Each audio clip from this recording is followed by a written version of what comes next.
Welcome to the Grazing Grass episode. I'll try that one again. I left a word out in my script. Welcome to the Grazing Grass Podcast, episode 34.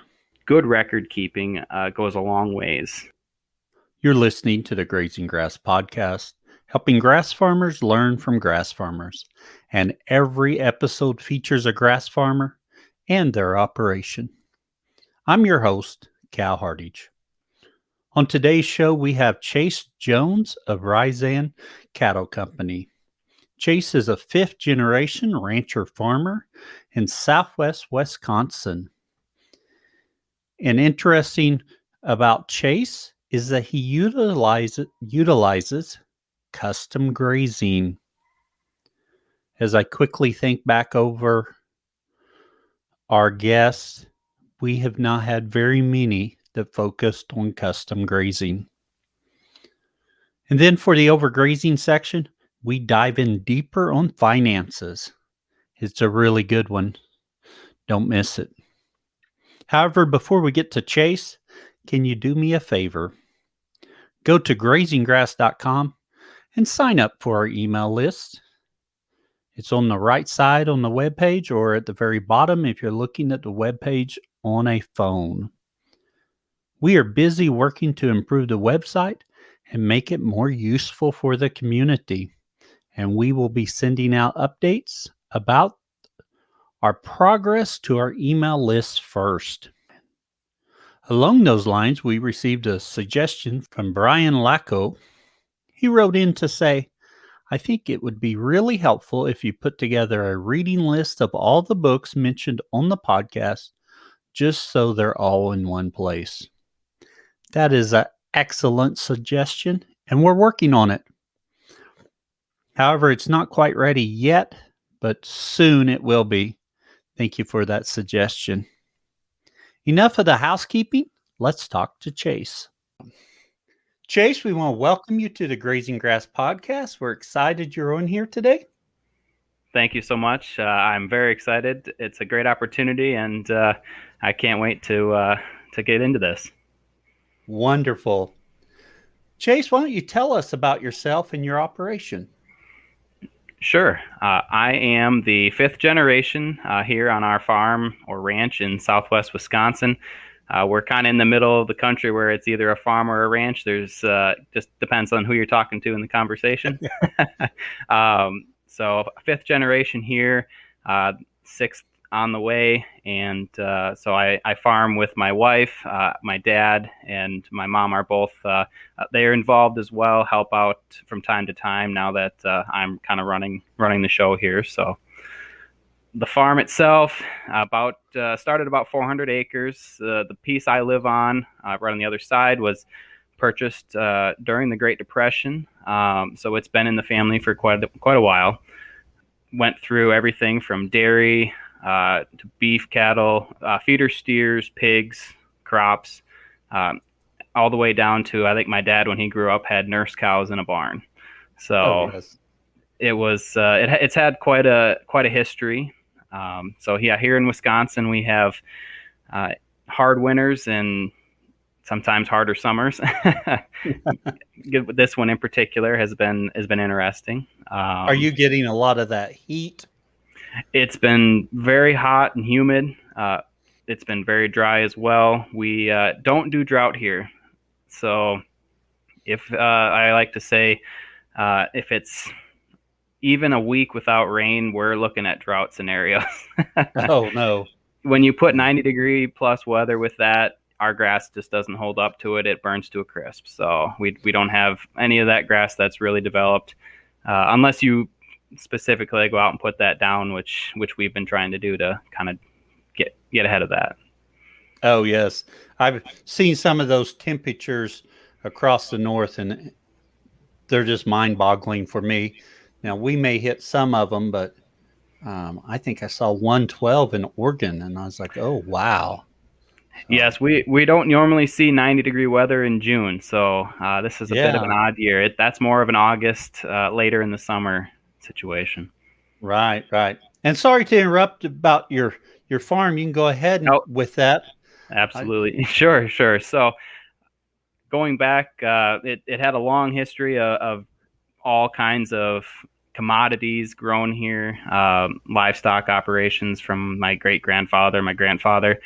Uh, my grandfather retired in, I think it was around 2004 or 5, and he was really the last one that did crops. My dad and I, we both like to say we're in the grass and cattle business. So as soon as Grandpa was done with the farm, the tractors went in the shed, and it was in the direction of cattle and grass. So we went through that. My whole life spent with Dad out in the pasture. We had a cow calf operation, typically a Gelbvieh Angus cross herd. We put Gelbvieh bulls on Angus cross cows. We're really looking for that standard commercial good feeding cattle. That's where things kind of started for me. Is we liked having big, tall calves that finished well in the feedlot. We had a couple of guys that bought from us regularly, so we kind of had some feedback, and that was how most of my childhood and growing up. That's how we did it, was cow calf for the commercial markets. Going from there, we definitely changed things around. Probably 2015. We're big into rodeo, so I rodeoed all my childhood and growing up. My dad did as well. So we had the wild idea to get into raising Corriente cattle. So as you can tell, they're quite a handful. I thought he was crazy too when he told me that was his plan. And a lot of people did as well in the area. It was kind of the talk of the co-op that there was all these horned cows out at the Jones Ranch. So we sold the beef cows and jumped with both feet and everything we had into the Corrientes. That was a very interesting and learning experience. So we sold some cattle into the rodeo circuit up here and produced them for practice cattle. That lasted about 4 years until my dad decided that he was going to retire from having a second full-time job on the farm, because he works off the farm as well. So, but what I can say about them is one of the best things that ever happened to the farm was those cattle, which some people might be shocked to hear that. But it was interesting, and we're seeing the benefits of it now. I think we're probably 2 or 3 years removed from having them. It's pretty rough and hilly around here, so if you see that on my Instagram page, there's a lot of hills. Most of those hills were just brush covered with no grass growing on any of those hillsides under the trees. The beef cows wouldn't go up in them. They didn't fit under a lot of the brush. They wouldn't go up there and disturb the soil. And it's kind of one of those things that I noticed in the last year or two as I walk out there and I check my pastures and I say, I've never seen grass growing there before.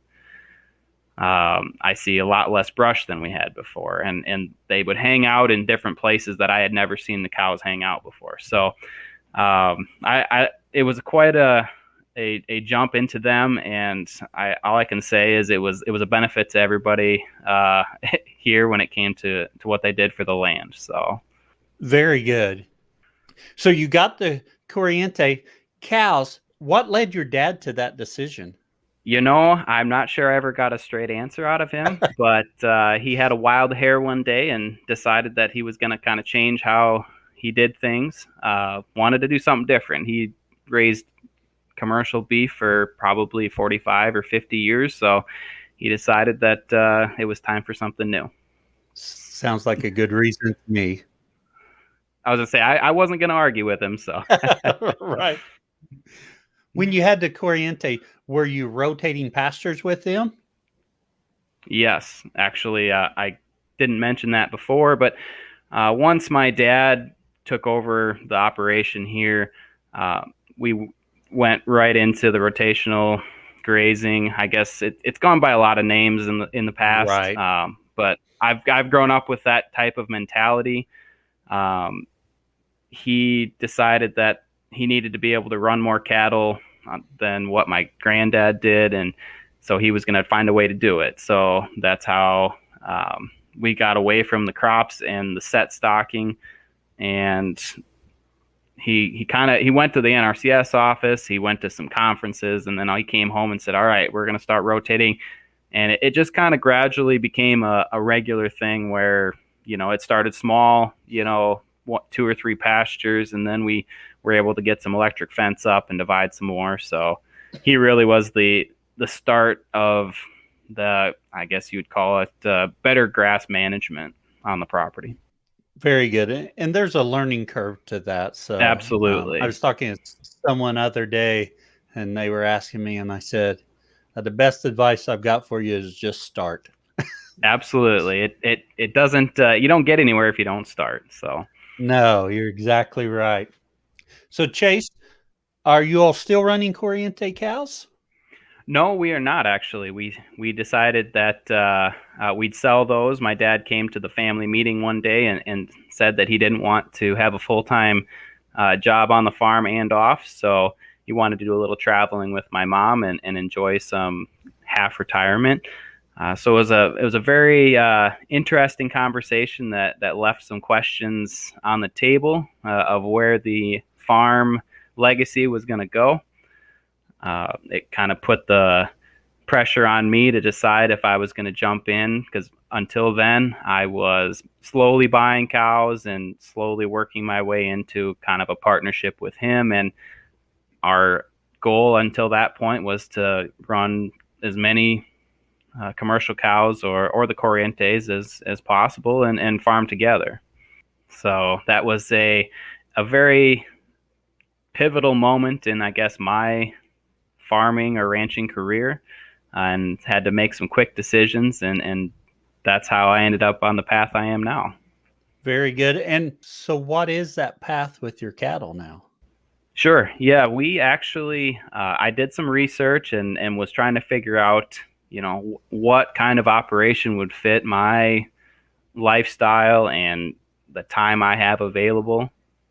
And I was newly married at that time, so I think my wife would have had a few things to say if I had decided to farm full time, and she wouldn't be able to, have any time with me at all. So, one of the things that we had talked about was, we spend all summer making feed for the winter, and then we spend all winter putting that out and feeding it. So there's never really an off time in this area. As much as you can try and get your winter grazing, on point, or even do any at all, you're still going to have feed and put feed out. So it was one of those things that led me in the direction of doing more of a seasonal cattle operation. So I was looking into it and decided I'd start doing some custom grazing. I had heard about it on some podcasts, and actually a fella that came up from Missouri who bought some of our Corriente cows, he actually did some custom grazing on some heifers for some folks around him. And I thought that might be something that would work well, since I also worked off the farm full time. Yeah. So May 1st, October 1st is typically a pretty good grazing season up here. You might get some later fall grass growth depending on how cold it gets and how soon. So my goal is October 1st. Last year we had about 2 months without rain later in the summer, so cattle had to go home 2 or 3 weeks early, which, cuts into the bottom line, but I would rather not take it out of my grazing for this coming year by overgrazing during a drought situation. So, right. Overgrazing has such far-reaching effects that you got to be careful with. Absolutely. Absolutely. And last year I had some stocker cattle, and I didn't want to keep my clients' cattle there for 2 or 3 more weeks with not much to eat, and I didn't want them to go to the sale barn looking poor. So yes. I said, why don't you come get them while they still look good, and we'll have them go there looking great, and my pastures will get a rest. And sure enough, we got rain about a week and a half later, and the grass grew like gangbusters, but it was still, at the time, it was the right call. Right. You can't base that up on knowledge you gain after the fact. Yes. Absolutely. It was a conversation my wife and I had as we drove around the pasture and said, "Oh, I think we could stretch our grass." And I said, "No, I don't think we're gonna tempt it. We're just gonna call it quits now and hope we have grass for next year." Yes, yes. Now, when you decided to do custom grazing, how was that process? You didn't have cows. How'd you find someone to graze for? Honestly, it was word of mouth and reaching out myself to producers in the area.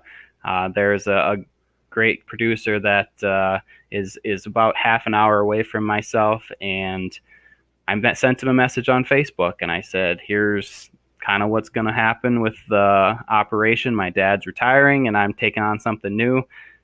Do you think you would have any cattle you'd be willing to put somewhere?" And his to his credit, he took a shot and sent about 150 head of steers over to me, and it was a good learning experience for everyone last year as the first year, and I'm very thankful that he took that chance, because it was I would say pretty risky, but I think it was okay. So you get the steers there.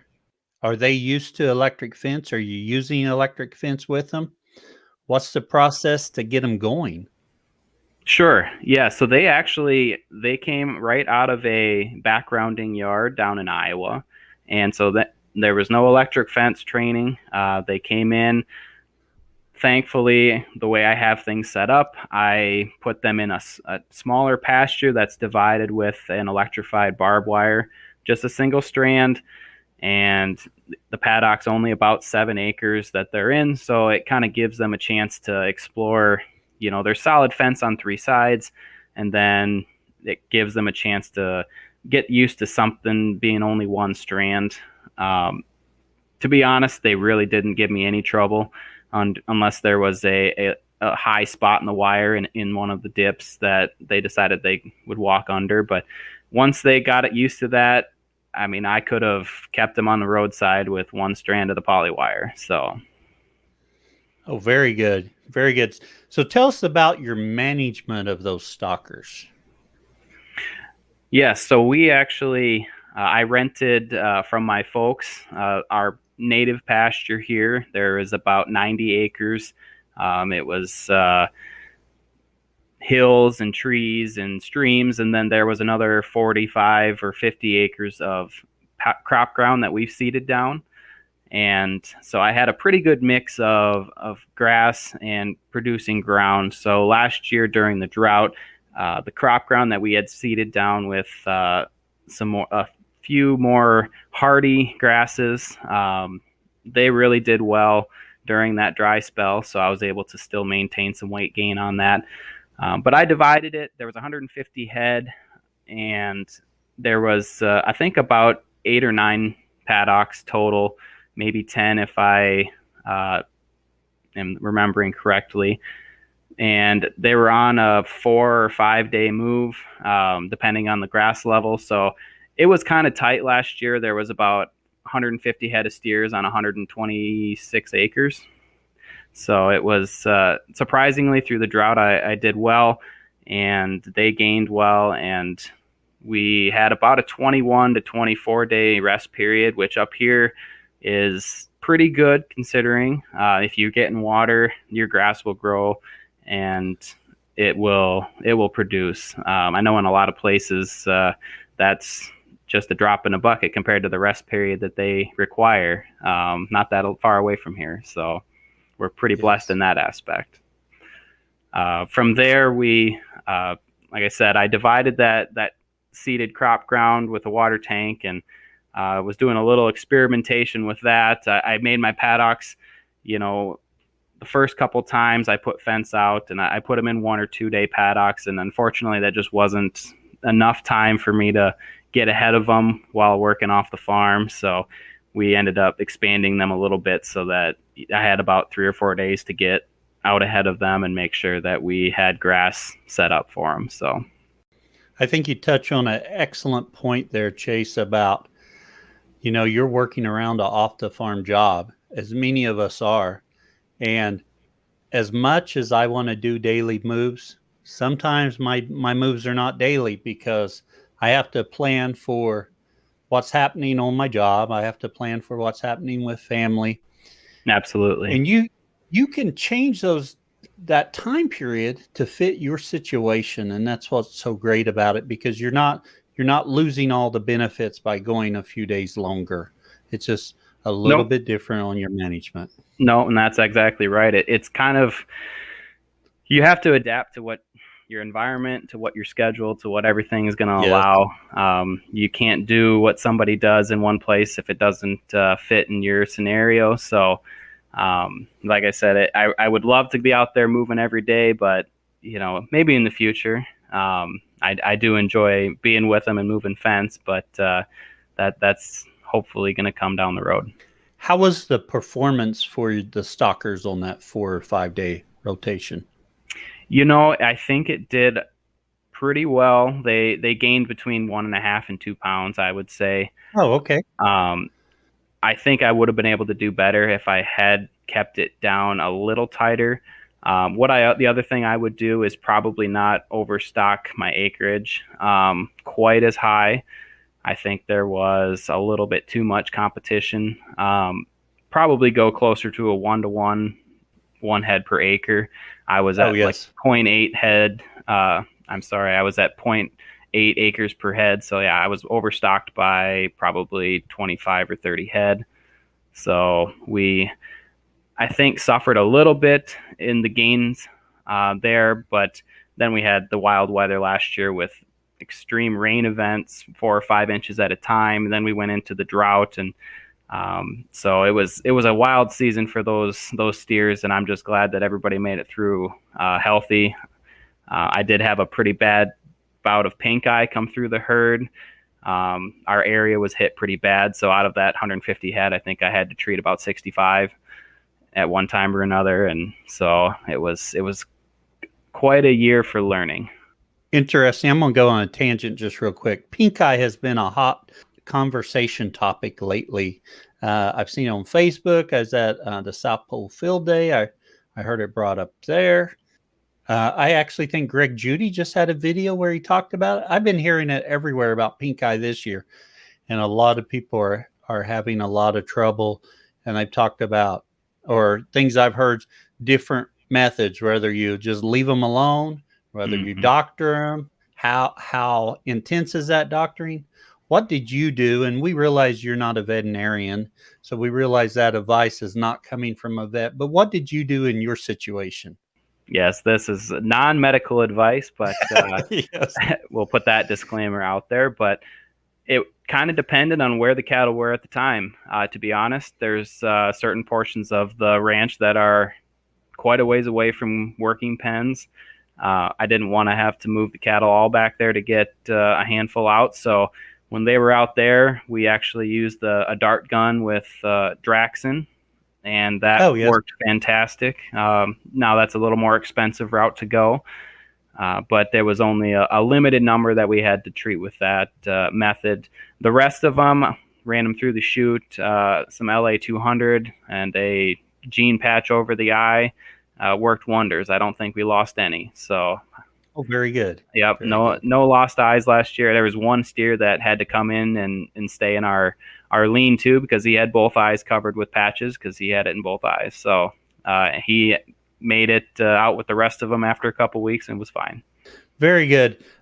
It's no fun talking about pink eye or dealing with it, and we appreciate you sharing about your experience with it. Absolutely. It was quite a deal. I think the vets in the area were talking about me because even the owner texted me one day and said, "How many of those have you had to treat?" Oh, yes. I said, "Well, enough." We'll put it that way. Yes, I would agree. Now, one thing, we'll come back to your stalker program and how it continued through the season. But so you've got them grazing. Tell us a little bit about your forages. Sure, absolutely. Like I said, there's right now, my operation has some native pasture. This the sod that it was set stocked, grazed for a long, long time, and over the last 25 years of some rotational grazing in some version or another, we've improved it a lot.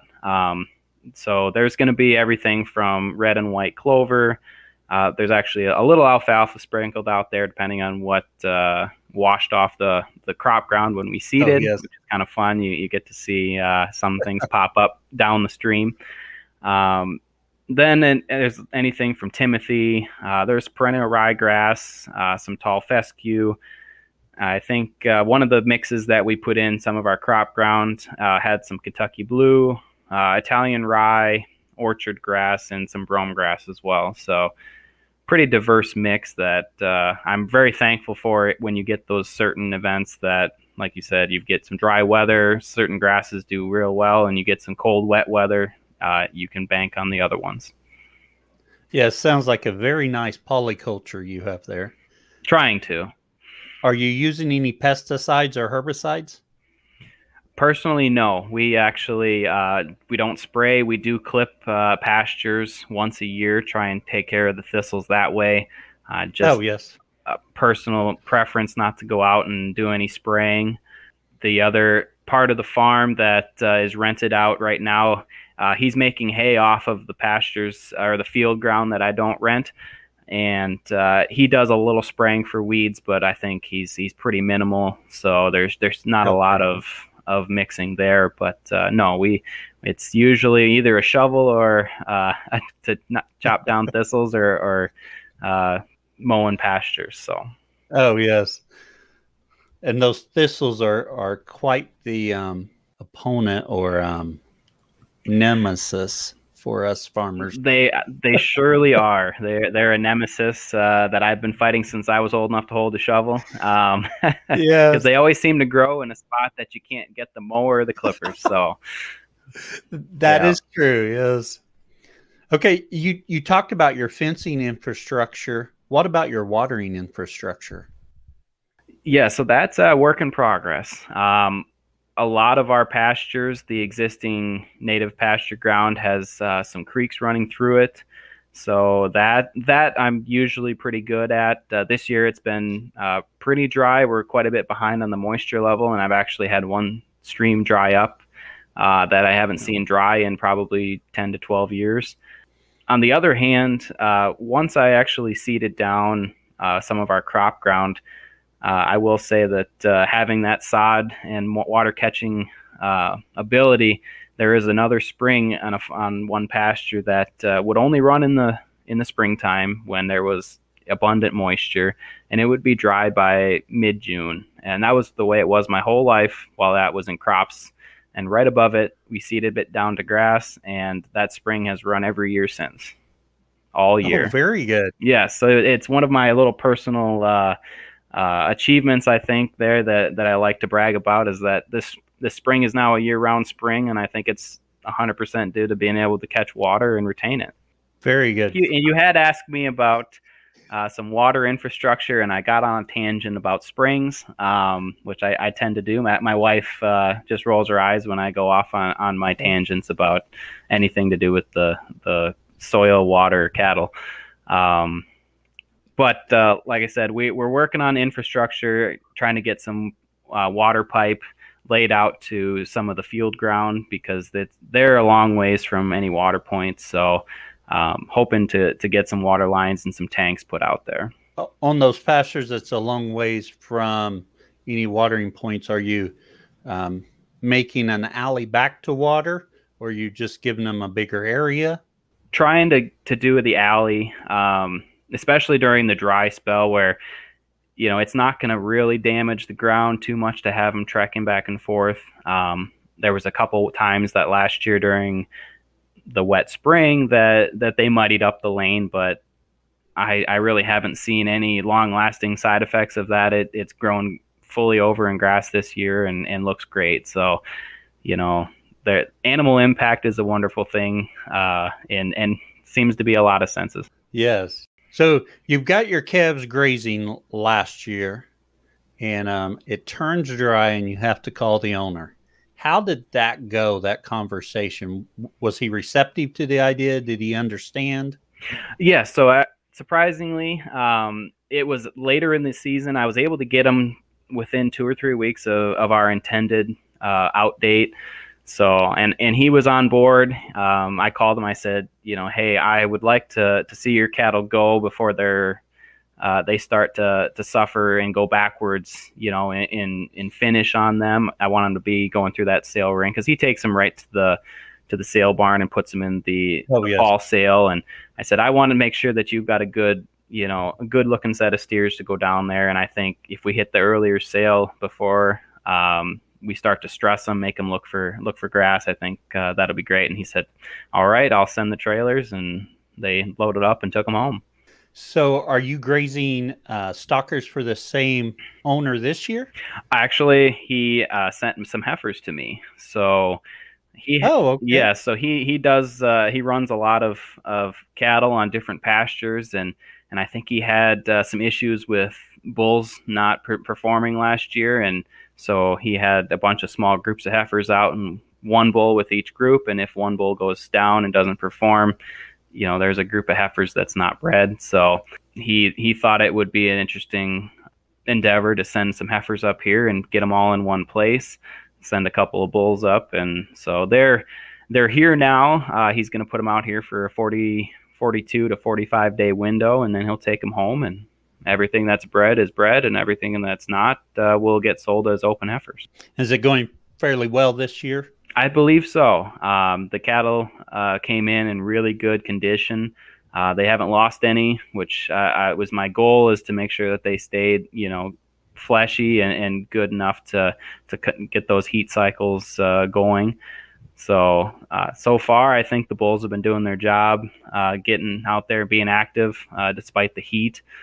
So I think it's going well so far. Heifers have been coming around to the electric fence. Surprisingly, they don't like to move as much as the steers did last year. They need a little more encouragement to figure out the program.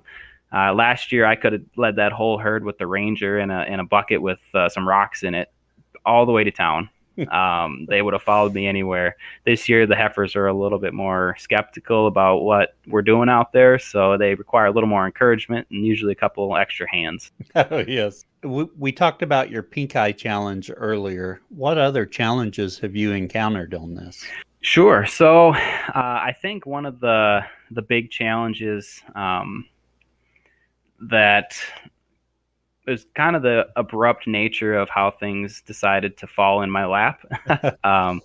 Like I said, it was kind of one of those deals where my folks invited my wife and I over for dinner, and they told us, hey, we're thinking of selling the cows and renting the farm out. And I said, okay, let me go home and think about that.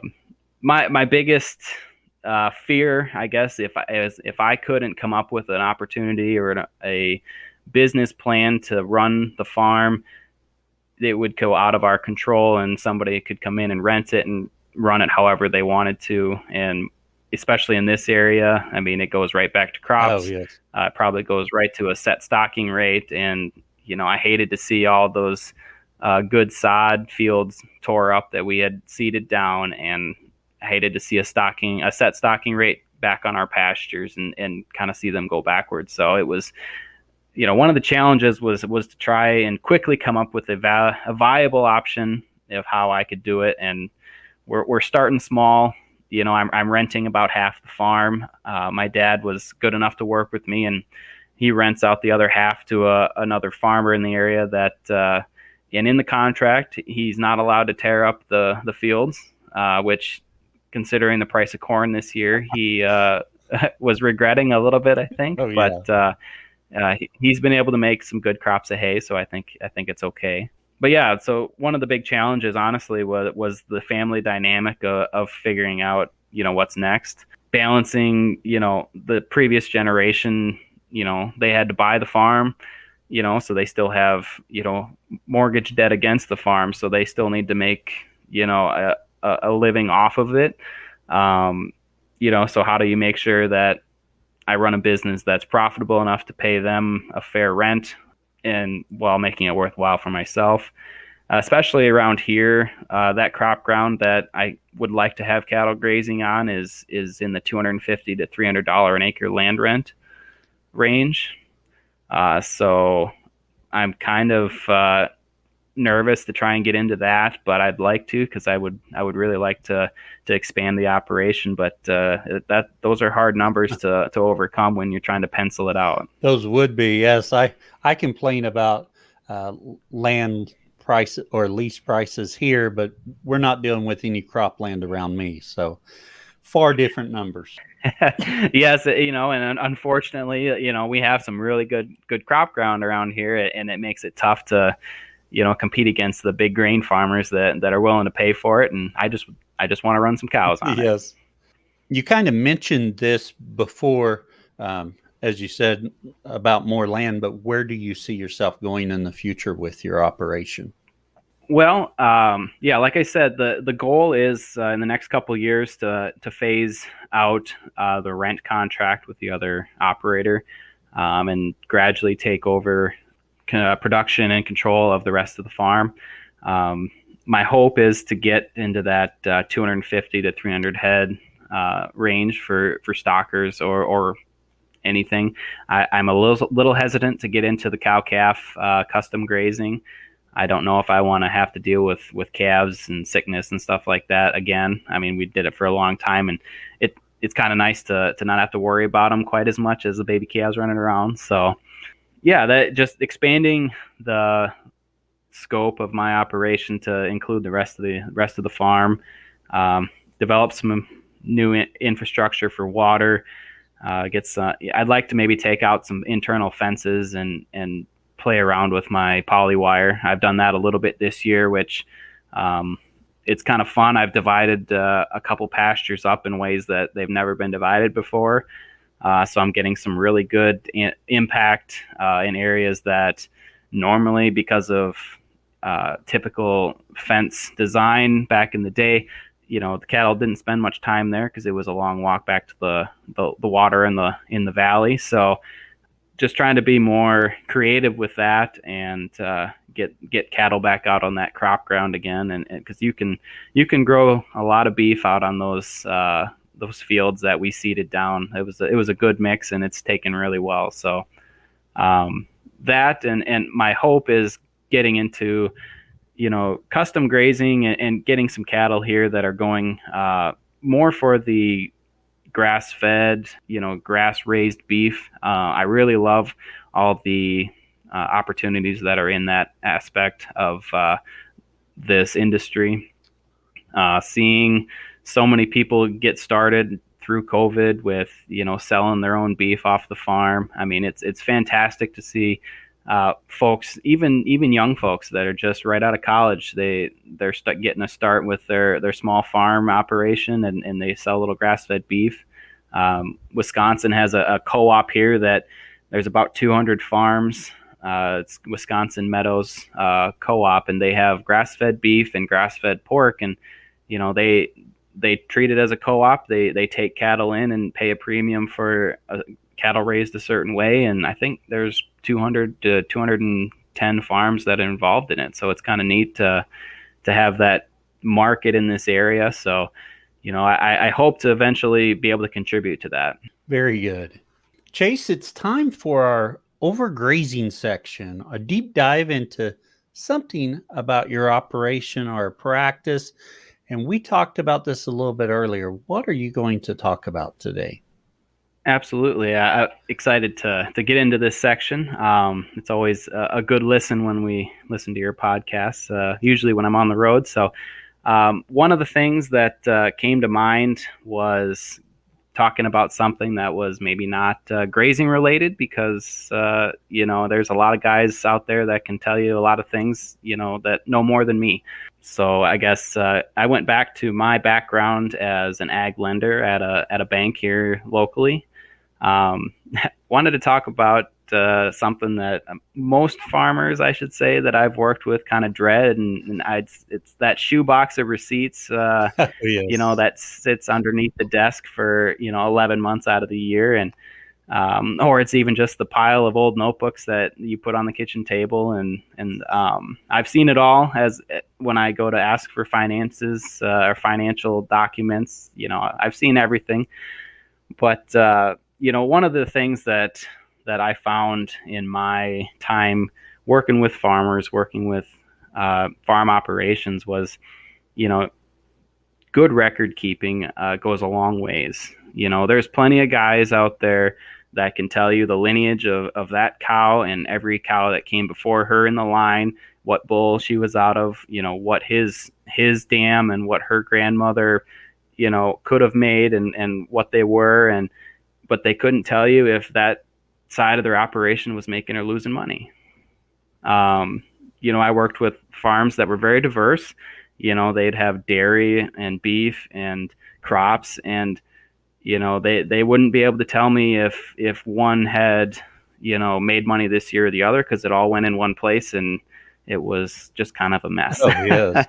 So one of the big things that I tried to promote when I was out there talking with clients was say, hey, take some of that good record keeping that you do for your crops and your cattle and apply that to your finances, and it'll go a long ways to running a successful business, because that's what it is in the end, is a business. A lot of folks are treating it like a lifestyle, and unfortunately lifestyles don't necessarily pay the bills. Lifestyles generally cost money.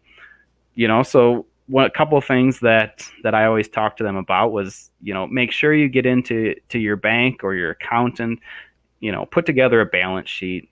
It's just a really simple way to kind of track how your operation's doing from year to year.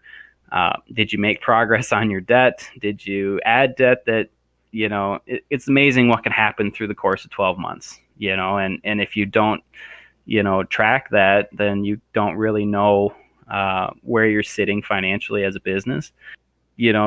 Looking at things like the income statement or your cash flow. I mean, just taking the time each month to write down, hey, I sold, 2 trailer loads of cattle, but here are the expenses that, I wrote checks out for this month, and just writing them down in a notebook so you can say, hey, this month we came out in the, in the black, or, oh, geez, I'm going to be short cash next month because, I didn't have that extra, load of cattle go, or I didn't get, this dollar figure for my crops.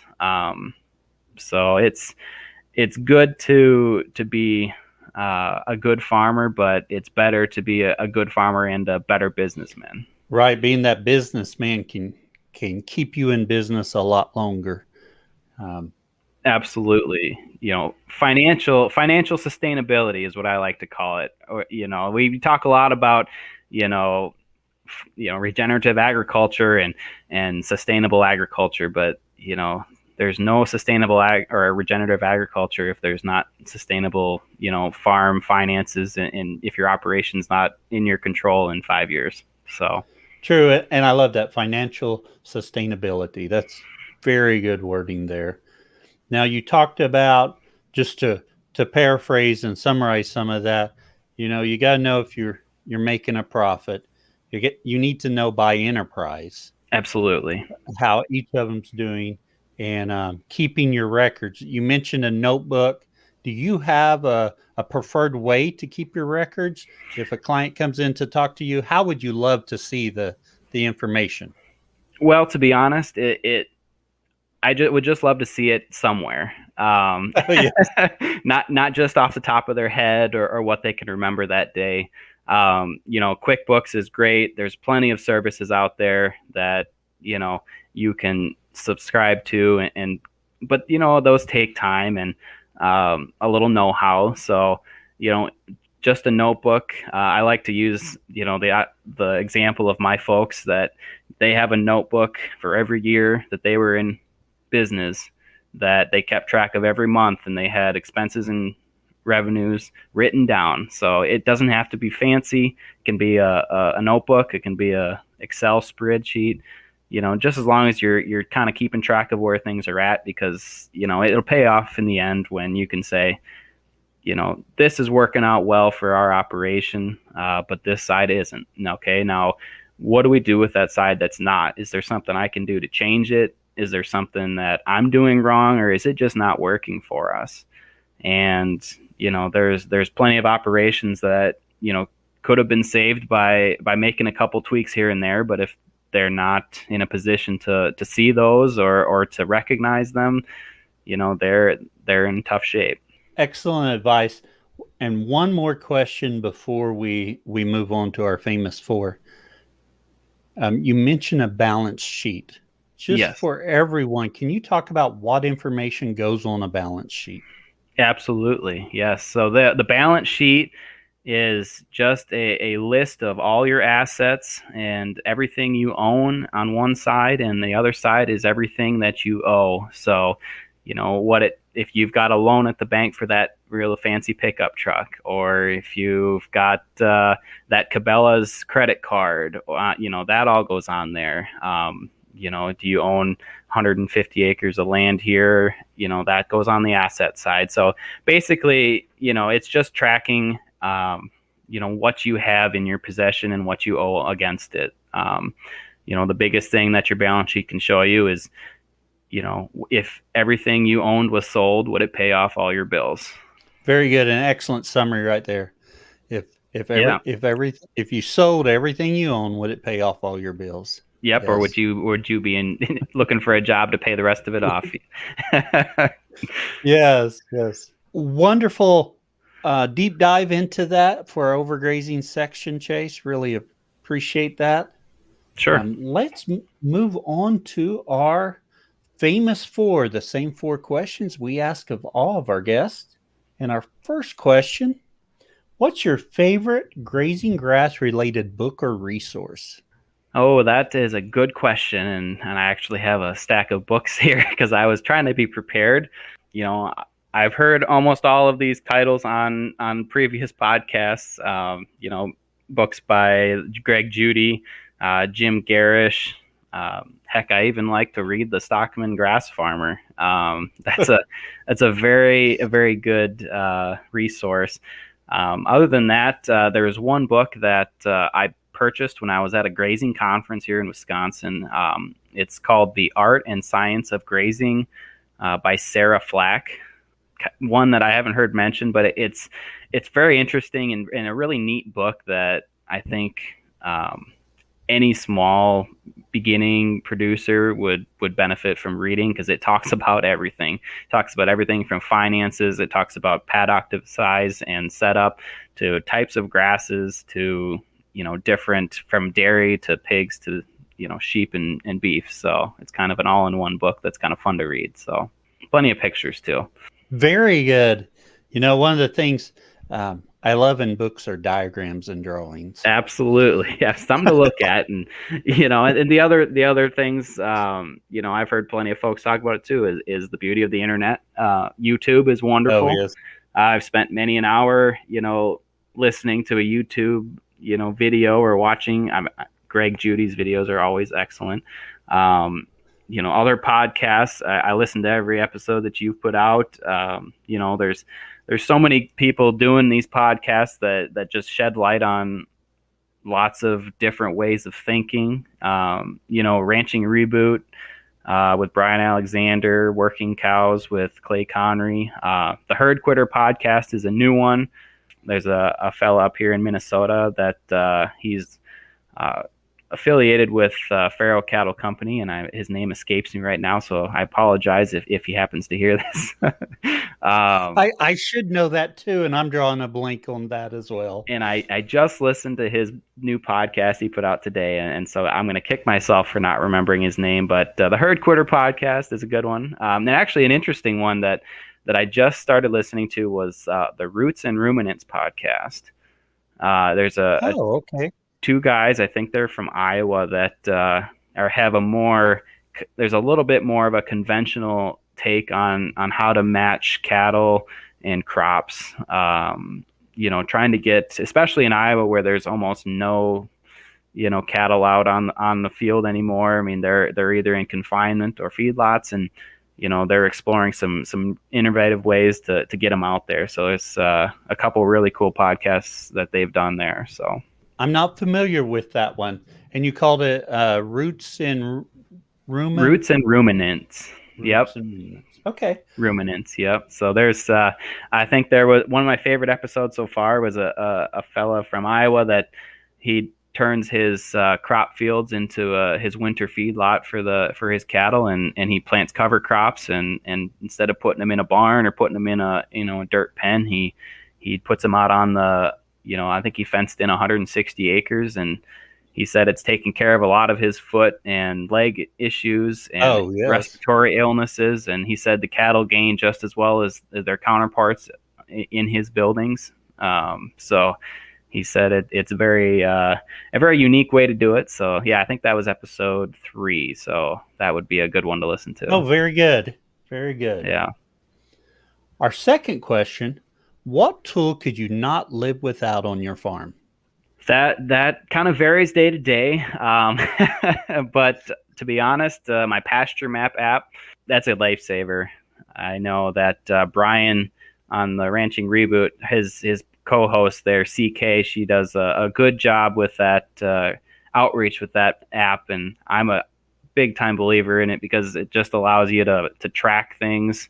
You can plan your grazing. For me, I was able to draw up some new pasture designs this year and have the opportunity to say, okay, well that looks, I can get to water there, and it's about 10 acres. So then I can kind of plan my grazing accordingly and track, what size of an area they're going into. I've even started using the feature where I take pictures of the grass before I go in, and I take a picture of the grass when it goes out, and then it leaves a note there for, future reference of what it looked like. So, oh, very good.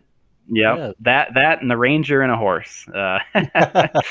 And of course, I would like to mention that the first thing that I probably wouldn't live without on the farm would be my beautiful wife. So I hope she'll listen to this. So I want to make sure I put that in there. And very good shout out right there. Great job. Shout out to her for being a wonderful partner in this crazy journey. So. What do you wish you knew now when you started down this journey, or what would you tell someone just getting ready to start? Well, I think you and I kind of mentioned it earlier, is eventually you just kind of have to start. You can read all the books you want, and you can watch all the YouTube videos you want, but if you don't actually go out and start something, you're not gonna get anywhere. For me, it was kind of a trial by fire, so I didn't really have a choice, but just try the new thing. There's plenty of opportunity to learn from other people's mistakes, but you can't be afraid to make your own.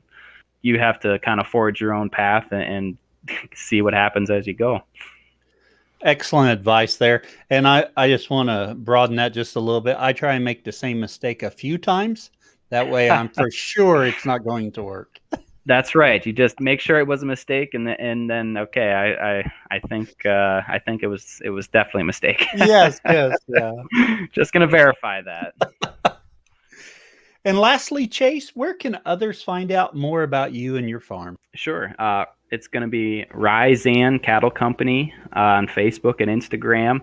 I kind of try and take good pictures and post things on there that people find interesting. My wife is pretty big on social media stuff for her business, and she kind of gets on me for not putting out more content. So I'm trying my best to farm with modern farming with your phone in your hand to capture it so that everyone else can see what you're doing. So yeah, I suffer from the same thing. You're doing better than I am. My farm Instagram page gets kind of neglected at times. Sometimes I realize I look at my page and I guess I haven't posted anything in 3 weeks. They're probably wondering if I'm still in business. Right. Yes. Can't keep the people wondering. Chase, we appreciate you coming on and sharing about your journey and what you're doing.